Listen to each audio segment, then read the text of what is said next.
मैं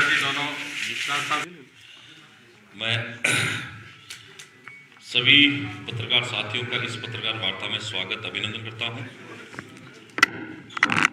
जैसा कि सभी को पता है कि राजस्थान की यशस्वी मुख्यमंत्री भजनलाल शर्मा जी की कैबिनेट का कुछ बहुत महत्वपूर्ण निर्णय है, जिसके बारे में पहले ही आधिकारिक प्रेस वार्ता हो चुकी है।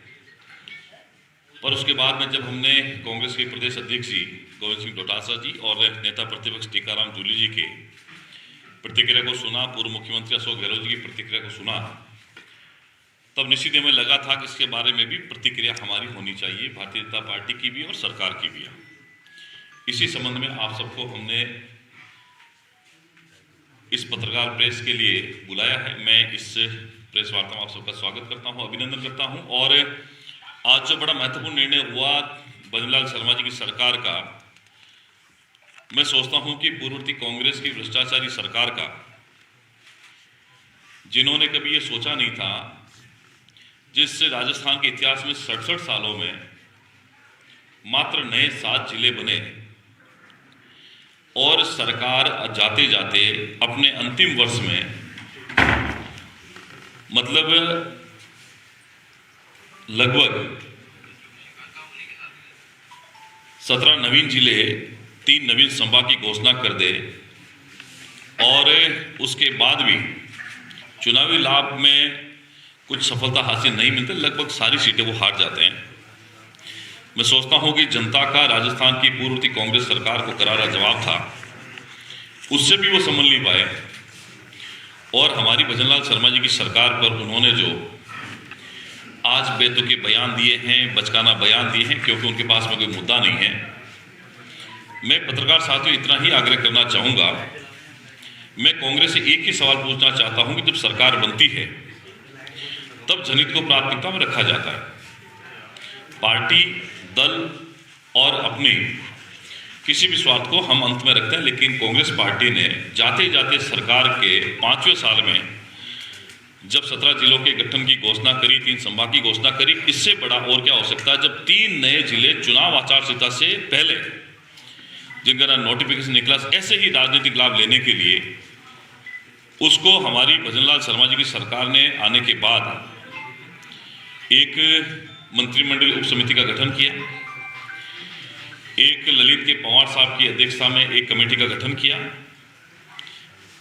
ललित के पंवार साहब की कमेटी ने पूरे जो नए जिले बने थे, 17 जिले 3 संभाग, उसके बारे में रिपोर्ट प्रस्तुत करी। मंत्रिमंडल उप समिति ने उसका परीक्षण किया। उसके बाद में कैबिनेट के अंदर तय हुआ कि हम कुछ जिले जो हैं व्यवहारिक नहीं हैं, और मैं तो इतना आरोप लगाता हूं कांग्रेस के ऊपर कि इन्होंने जिन 17 जिलों का गठन किया, 3 संभाग का गठन किया, उसके बारे में 1 रुपए का भी प्रावधान सरकार की तरफ से नहीं था। और सिर्फ जिलों के संबंध में नहीं, और भी बहुत सारे निर्णय थे। उनका ये मत था कि हम तो डूबेंगे ही डूबेंगे सनम, लेकिन तुम्हें भी ले डूबेंगे।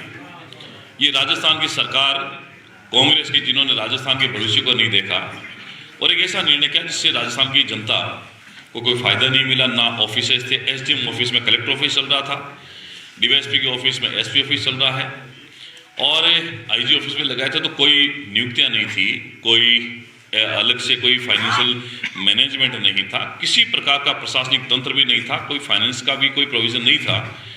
और सरकार ने इनको जब चुनाव थे तो आईना भी दिखाया, राजनीतिक लाभ वो ले नहीं पाए।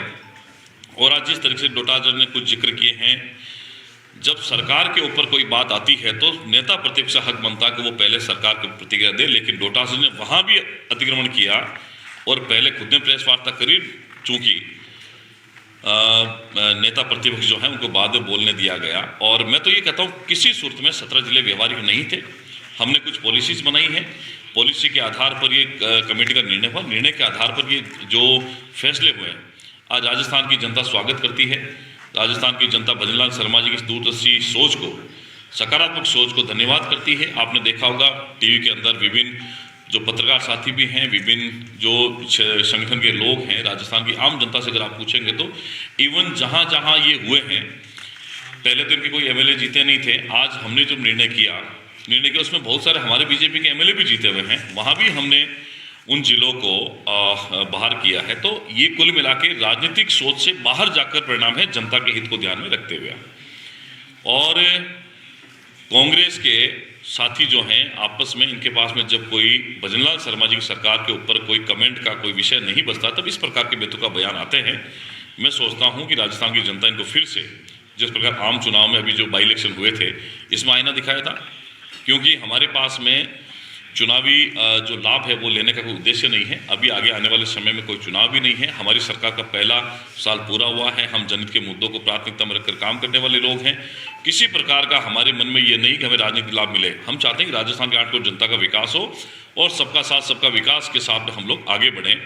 मेरा आपसे इतना ही कहना है, जो डोटासरा जी ने कहा है, जूली साहब ने कहा है, पूर्व मुख्यमंत्री ने कहा है, मैं सोचता हूं विषय से परे हटकर उनके पास कुछ बचा नहीं, इसलिए उन्होंने सिर्फ और सिर्फ विपक्ष की भूमिका के अंदर अपने बयान जारी किए। इससे राजस्थान की जनता का कोई वास्ता नहीं है, अपने स्वार्थ को पूरा नहीं कर पाए थे, इसलिए ऐसे बयान दिए हैं। हम ये चाहते हैं कि राजस्थान आगे बढ़े, 2047 का विकसित राजस्थान का सपना पूरा हो। अब राजस्थान में 41 जिले होंगे, 7 संभाग होंगे, ये सब मिलकर राजस्थान को आगे बढ़ाने के लिए काम करेंगे। और एक जानकारी और, एक जिला जब नया बनता है तब 2 से 2,500 करोड़ रुपए का खर्चा आता है प्रशासनिक तंत्र को व्यवस्थित करने में। आपसे पूछना चाहता हूँ, कांग्रेस से पूछना चाहता हूँ, कितना रुपया आपने इन जिलों के लिए दिया था? 1 रुपया भी नहीं दिया। और अभी आज डोटासरा ने कहा था कि ऑफिस लगे, बन गए। आप बताइए कहाँ ऑफिस बने हैं? जिला कलेक्टर ऑफिस कहाँ बना है? एसपी ऑफिस कहाँ बना है? आईजी ऑफिस कहाँ बना है? वही पुरानी बिल्डिंग के अंदर चल रहा है। किसी के पास हिसाब नहीं है। और जो अदर जोल में झूल रहे थे जिले के संबंध में, तो ये निर्णय करके आज ये हो गया कि आने वाले समय जिला परिषदों का गठन भी होगा और बहुत सारे काम जो जिले में लंबित चल रहे थे वो काम भी होगा। हमारी सरकार का ये मुख्य उद्देश्य है कि इन 41 जिलों में नए के साथ पुराने में प्रशासनिक तंत्र जो है उसके सिस्टम को विकसित किया जाएगा। वहाँ ऑफिसर की नियुक्ति होगी, नए भवन भी बनेंगे, सेक्रेटरीट, सब तरीके से हम इसको व्यवस्थित करके बहुत जल्दी इसको जनता के बीच में रखेंगे। तो मैं सोचता हूँ ये भजनलाल शर्मा जी की सरकार का बड़ा ऐतिहासिक निर्णय है। और समय के साथ में, और उन्होंने, मैं एक और कहना चाहूँ, उन्होंने कहा था कि एक कैसा बयान है कि सर्वदलीय बैठक करके इस जिलों को खत्म किया जा सकता है। क्या कांग्रेस ने जब जिले घोषित किए थे सर्वदलीय बैठक हुई थी? सर्वदलीय बैठक कब कही जाती है? ये भी इस प्रकार का उनका बयान है। और बहुत सारे उन्होंने बयान दिए। मैं सोचता हूं कि उनकी समझ के बाहर है। वो कह, आज चूंकि पूर्व प्रधानमंत्री मनमोहन सिंह जी का अंतिम संस्कार हो रहा है, पूरा देश संवेदनाओं में साथ है उनके। और कांग्रेस ने कहा हम जब ये राष्ट्रीय शोक खत्म हो जाएगा धरने प्रदर्शन करेंगे। कांग्रेस के पास बचा क्या है? धरने प्रदर्शन के अलावा बचा क्या है? भजनलाल शर्मा जी की वो सरकार है जिसने अपने सरकार के 5 साल के प्रथम कार्यकाल में, प्रथम वर्ष में जो ऐतिहासिक काम किए हैं, उसका फायदा राजस्थान की जनता को मिल रहा है। कांग्रेस के पास कहने को कुछ नहीं है। इसलिए धरना प्रदर्शन, मुझे लगता है कोई विषय नहीं बचा उनके पास में। इस विषय के अभाव के अंदर भी एक विपक्ष का रोल वो अदा करे, लेकिन उसको भी ठीक प्रकार से कर नहीं पा रहे हैं। लगातार कई वर्षों तक कांग्रेस विपक्ष में राजस्थान में रहने वाली है। अब उनको सता रही है, उनकी उम्र भी हो रही है, बुजुर्ग भी हो रहे हैं, तो राजनीति में जिंदा कैसे रह जाए? इसलिए बीजेपी पर, भजनलाल जी शर्मा पर हमले करके इस प्रकार के छोटे छोटे बयान देकर वो अपने आप को जीवित रखना चाहते हैं। कांग्रेस में उनका लगातार ग्राफ गिर रहा है और आने वाले समय में कांग्रेस जीवित नहीं होगी। ये मेरा कहना है। आप सबका बहुत बहुत धन्यवाद। अब हमारे साथी सुमित गोदारा जी हैं, वो आपसे बात करेंगे। नमस्कार साथियों। भारतीय जनता पार्टी की सरकार को 1 वर्ष राजस्थान में हुआ और इस 1 वर्ष में शायद ही हमने आज तक कभी देखा होगा कि कोई पार्टी जो अपना संकल्प पत्र, घोषणा पत्र प्रस्तुत करती है और प्रथम वर्ष में ही उसके अधिकतर संकल्पों को पूरा करने की दिशा में बढ़ती है। हमारी सरकार ने जो वादे किए, चाहे किसानों के लिए किए हो, चाहे मुख्यमंत्री किसान सम्मान निधि योजना हो, चाहे 125 रुपये में MSP गेहूं का जो बोनस दे रही है सरकार, 2425 केंद्र का समर्थन मूल्य और 125 रुपये बोनस है, 2550 रुपये गेहूं, वो पूरे भारत में सबसे ज़्यादा किसान को कहीं मिल रहा है तो राजस्थान में मिल रहा है। जो माननीय मुख्यमंत्री जी ने पहले साल में करा, जो हमारे संकल्प पत्र में था, 450 रुपये में महिलाओं को गैस सिलेंडर, उज्ज्वला योजना से लाभार्थियों को, और बजट घोषणा में जो खाद्य सुरक्षा योजना में लाभार्थी हैं उनको 450 रुपये में गैस सिलेंडर, ये सारे कार्य प्रारंभ हो गए हैं। चाहे बिजली के क्षेत्र में देखो, RDSS के माध्यम से गांव-गांव, ढाणी-ढाणी में काम हो रहे हैं। ढाणियों के कनेक्शन के भी अभी फॉर्म लेने शुरू करें। नए GSS, नए ट्रांसफार्मर लग रहे हैं। जल जीवन मिशन में जो पहले जो काम में गुणवत्तापूर्ण काम नहीं हुआ था, बड़ी शिकायतें रही, उसमें काफ़ी सुधार हुआ और आने वाले समय में और इसका सुधार होगा। सड़कों का देखिए, प्रत्येक विधायक को 5 करोड़ की सड़कें दी, 5 करोड़ की सड़कें बनी। आपदा के तहत जो सड़कें मंजूर की उसकी वित्तीय स्वीकृति आ गई। CRF के माध्यम से केंद्र से सड़कें आ रही है, बजट आ रहा है, पुलों का आ रहा है, हर क्षेत्र में। शिक्षा में आप चाहे देखिए, विद्यालयों में कक्षा कक्ष हेतु भवन हेतु राशि जारी की गई, उसके टेंडर हो गए और अधिकतर जगह काम भी शुरू हो गए। उप स्वास्थ्य केंद्र हो चाहे प्राथमिक स्वास्थ्य केंद्र हो, उनके लिए बजट राशि जारी करके टेंडर लग गई। पहले साल में इतने ऐतिहासिक काम हुए और इसका सबसे बड़ा कारण यदि कोई है, जो व्यक्ति है, वो माननीय मुख्यमंत्री श्री भजनलाल शर्मा जी। उनकी जो प्रत्येक चीज़ की माइक्रो मॉनिटरिंग है। आज भी जब कैबिनेट हुई तो उन्होंने यही हम सब मंत्रियों से कहा कि आपके प्रस्ताव किन के भूमि आवंटन के कितने प्रसंग बाकी हैं, उनका आप जल्दी क्रियान्वयन कीजिए ताकि अगले बजट में हम ले सकें, और नहीं होंगे तो उसमें हो सकता है फिर हमें कुछ और निर्णय लेना पड़े। और हम शुरू से देखते आ रहे हैं, जब से फरवरी में इंटरिम बजट आया था, उसके बाद 10 जुलाई को जो बजट पेश किया गया माननीय उप मुख्यमंत्री दिया कुमारी जी द्वारा, मुख्यमंत्री जी का एक एक फोकस विशेष ये रहा है कि जो घोषणा की उसका क्रियान्वयन हो, और क्रियान्वयन होगा तो काम होंगे। तभी तो आप देखिए, जब 17 तारीख को माननीय प्रधानमंत्री जी जयपुर आए तो क्या ऐतिहासिक जनसमूह आया, वो धन्यवाद देने प्रधानमंत्री नरेंद्र मोदी जी और माननीय मुख्यमंत्री श्री भजनलाल शर्मा जी को जो 1 साल में काम किया उसका धन्यवाद देने उपहार जनसमूह आया। और उसी कड़ी में जो संकल्प पत्र में वादे हमने पूरे किए, उसी कड़ी में जो भारतीय जनता पार्टी ने संकल्प पत्र में कहा था कि जो जिलों के जिस तरह से मुख्यमंत्री अशोक गहलोत ने किया, उस समय उनको जिलों का हम सही करेंगे जिलों के, ताकि जिले वो ही रहें जो वास्तव में आवश्यकता हो, और जो कमेटी दे उस स्तरीय कमेटी जो राजस्थान का हित देखे, ना कि किसी व्यक्ति विशेष और किसी पार्टी का हित देखे। और ये बात इसलिए भी महत्वपूर्ण है कि जैसे अभी अविनाश जी ने कहा, 1956 में राजस्थान में 27 जिले थे और 67 साल तक सिर्फ 6 जिले और बड़े 33 जिले हुए। ऐसी क्या बात हुई कि अशोक गहलोत जी ने 20 जिले लास्ट के 6 महीनों में 20 जिलों की घोषणा और 3 संभाग की घोषणा करी, जबकि वो व्यक्ति अशोक जी 15 साल राजस्थान के मुख्यमंत्री रहे, 98 से 2003 रहे, एक भी जिले का नया गठन नहीं किया। 2008 से 13 मुख्यमंत्री रहे तो भी एक जिले का गठन नहीं किया। 18 में मुख्यमंत्री बने, 18 से 22 तक 4 साल में एक भी जिले का गठन नहीं किया, और अपनी सरकार के अंतिम 5-6 महीने में 20 जिले घोषणा करके चल दिए और 3 संभाग की बदली।